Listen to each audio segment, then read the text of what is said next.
In this video, I'm going to take you through a barbell back squat. Now really, a barbell back squat is really just about loading the squat with a barbell on your back. The barbell just allows you to use heavier loads than you could use if you were just holding a dumbbell. But it does have a few things that you need to take into consideration for technique. So first things first, you really need to know how to squat properly. If you have a crappy squat, if you don't have full range of motion in the squat, if you don't know how to squat properly, then you really need to learn how to do that first. I recommend starting with just an air squat. I have a video for that. And then you can move on to a goblet squat, which is holding a dumbbell here. And then you can move on to a barbell. Just a quick review of what that squat technique looks like. First of all, you need to get into a deep squat, okay? Wherever your feet are in this position, this is what's going to be comfortable for you to squat with. So you want to make sure that both heels are flat on the floor and your feet are facing out, your toes are pointing out, and your knees are pointing out over the toes. They're not falling in. If you can't do this easily, check out my hip mobility, squat mobility routine. That's going to really help you build this mobility first. Then when we actually do the squat, we're thinking about bum going down towards the floor. Our chest comes slightly forward. We stop before our bum tucks under, so we're not going all the way ass to grass. We're stopping at the end of our mobility, which is going to be different from person to person. So you might only be able to squat to here. Someone else might be able to squat much lower. You want your chest quite upright, but you don't need to be completely upright. You do need to bring your chest forward slightly, and you want to keep your center of gravity over your midfoot. Please don't squat like this, especially with a barbell on your back. This isn't proper squatting technique. Your feet, and especially your knees, do not need to be parallel. Okay, so just as a review, this is what the squatting technique looks like.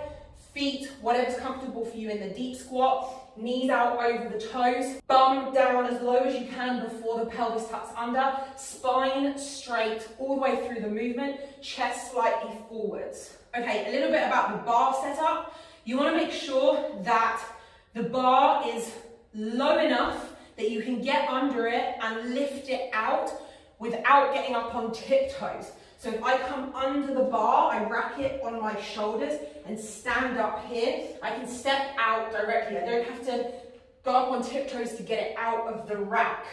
This is a mistake that a lot of people make when racking it. You also don't want it so low that you need to squat to get out of it. It should be that you can get underneath it and just do a little straightening of the knees to stand up. Position on your back. You want it to be on this meaty part of your shoulders here. You don't want it on your neck. We're doing a high bar variation. There is also a low bar variation. Most people will do well with high bar variation though. Okay, so coming underneath the bar, standing up, stepping away from the rack. You don't want to squat right next to the rack because then you're not smashing the bar against the rack.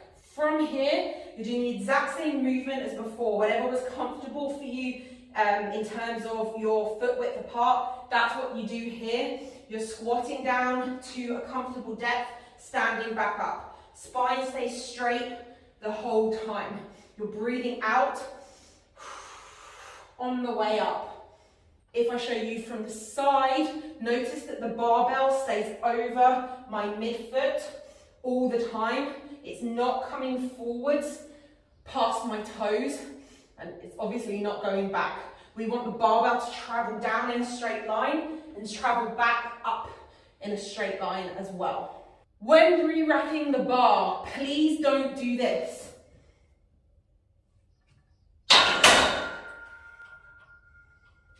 You want to put the bar back down the way that you picked it up. So walk into the rack, check that it's over the thingies, and then you're pulling it back down and coming out from underneath it. This is important because when the weight gets heavy, you're not going to be able to lift it up like this. It's going to be a much heavier weight that you can squat than what you can press over your head, especially at this weird angle. The rack is there to help you. Use it. Before we end this tutorial, let me just quickly show you from the front. Again, toes pointing slightly out for most people, whatever's comfortable for you at the bottom of the squat. Knees going out over the fourth toe, pressing back up. You don't want your knees to fall in. You need to be able to push them out over the toes.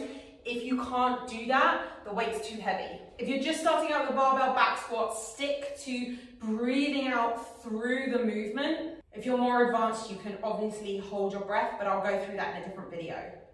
Finally, I just want to say, obviously I'm heavily pregnant in this video. Back squats are fine for pregnant women if they were doing it before pregnancy and if they continue to do it all the way through their pregnancy like I have. It's not a beginner's movement, pregnant or not. You first of all want to master the air squat with no weight, a body weight squat, then the goblet squat, then you move on to the barbell. Most women who are starting a strength program during pregnancy won't get onto a barbell. That will be for postpartum. That was a basic barbell back squat technique.